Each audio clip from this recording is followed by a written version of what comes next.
رضيت بالله ربا وبالإسلام دينا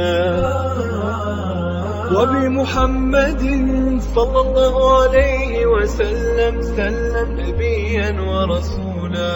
ديننا حياة، ديننا عطاء، والكون من ضياء. بسم الله الرحمن الرحيم. درنو او قدرمنو دوستانو، السلام علیکم ورحمت الله وبرکاته.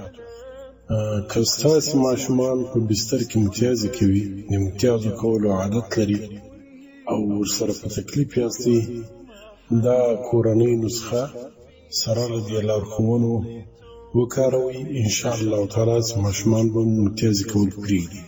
نیمه وړه کاچوغه د کلونجي تیل، کلونجي سیاهدانه هم ورته وایي، الحبة السوداء په عربي کې بولي، دا به نیمه کاچوغه کوي او هګۍ به پاکې پرېمینځئ، زیړ او سپین به یې خپله باندې خاګینه کړي، وبه یې خورئ. بهرنی پستوکی سیده دا کلک پستوکی، دا به یې پوډر کړي.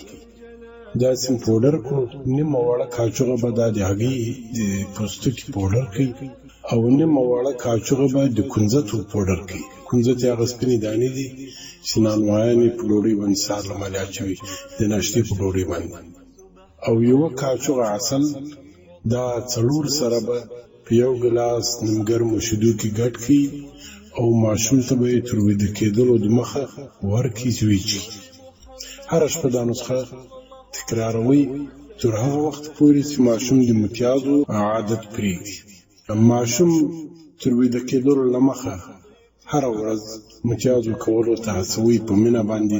بیا یې ستاسې متیازې وکړي او یا کله چې تاسې ویده کېږئ، که ماشوم ویده هم وي، مخکې له دې چې تاسې ویده سئ، ماشوم راپورته کړئ، متیازو ته یې بوځئ او چې متیازې وکړي بیا یې ویده کړئ.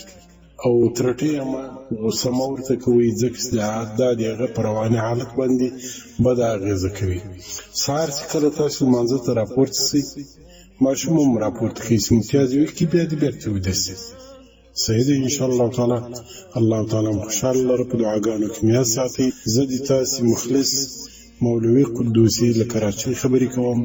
والسلام علیکم ورحمة الله تعالی وبرکاته. بالله ربا وبالإسلام دينا وبمحمد صلى الله عليه وسلم نبيا ورسولا. في حماك ربي غايتي رضاك، والقلب في يقين يحيا على هداك. ذو الجلال في علاه ما لنا سواك، هو واهب الحياة فلنبتغي رضاه.